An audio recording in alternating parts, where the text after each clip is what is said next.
హెచ్ఎన్9 TV ప్రేక్షకులందరికీ జాతీయ engineers day శుభాకాంక్షలు. ప్రపంచానికి భారతదేశం అందించిన గొప్ప ఇంజనీర్ మోక్షగుండం విశ్వేశ్వరయ్య గారు. ఆయన దేశాభివృద్ధికి చేసిన కృషి ఎనలేనిది. ఈరోజు ఆయన జన్మదినాన్ని పురస్కరించుకొని మోక్షగుండం విశ్వేశ్వరయ్య గారి గురించి జాషువా గ్రంథాలయం వర్కింగ్ ప్రెసిడెంట్ కాశం గారు మనతో ఉన్నారు. ఆయనతో మాట్లాడదాం.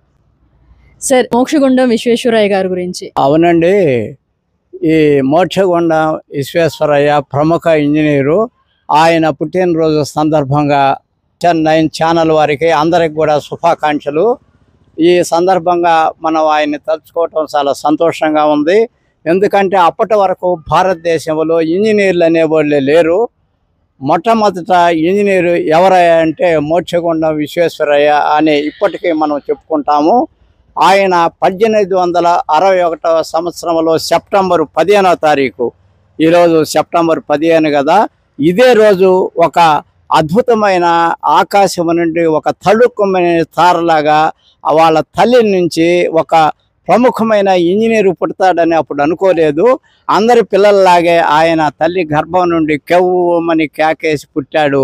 ఆయన తర్వాత రాను రాను చదువులో అన్నిటిల్లో మేటి సాటి లేని మేటి నగధీరుడిగా వర్తిల్లి తర్వాత ఇంజనీరింగ్ కోర్స్ చదివి ఆయన గొప్ప ఇంజనీర్ అయ్యాడు. భారతదేశంలోనే మొట్టమొదటి ఇంజనీరు ఎవరయ్యా అంటే మనం మోక్షగుండం విశ్వేశ్వరయ్య అని మనం చెప్పక తప్పదు. ఆయన మొట్టమొదట మైసూరు రాష్ట్రానికి చెందినవాడు. అక్కడ మైసూరు రాజా సంస్థానంలో ఆయన దివానుగా పనిచేసేవాడు.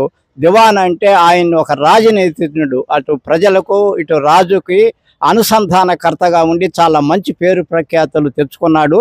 తర్వాత ఆయన ఇంజనీరింగ్ మీద చాలా ధ్యాస చూపి మొట్టమొదటిగా 1917వ సంవత్సరంలో గవర్నమెంట్ ఇంజనీరింగ్ కాలేజు మైసూరు రాష్ట్రంలో స్థాపించిన ఏకైక ఆయన ఇంజనీర్ ప్రొఫెసర్. ఆయన మొట్టమొదట ఇంజనీరింగ్ కాలేజీ ఎక్కడ స్థాపించారంటే 1917వ సంవత్సరంలో మైసూరు రాష్ట్రంలో జరిపారు. తర్వాత మనం తెలిసిందే ఇంజనీరింగ్ కాలేజీలు అక్కడక్కడ వచ్చేసాయి.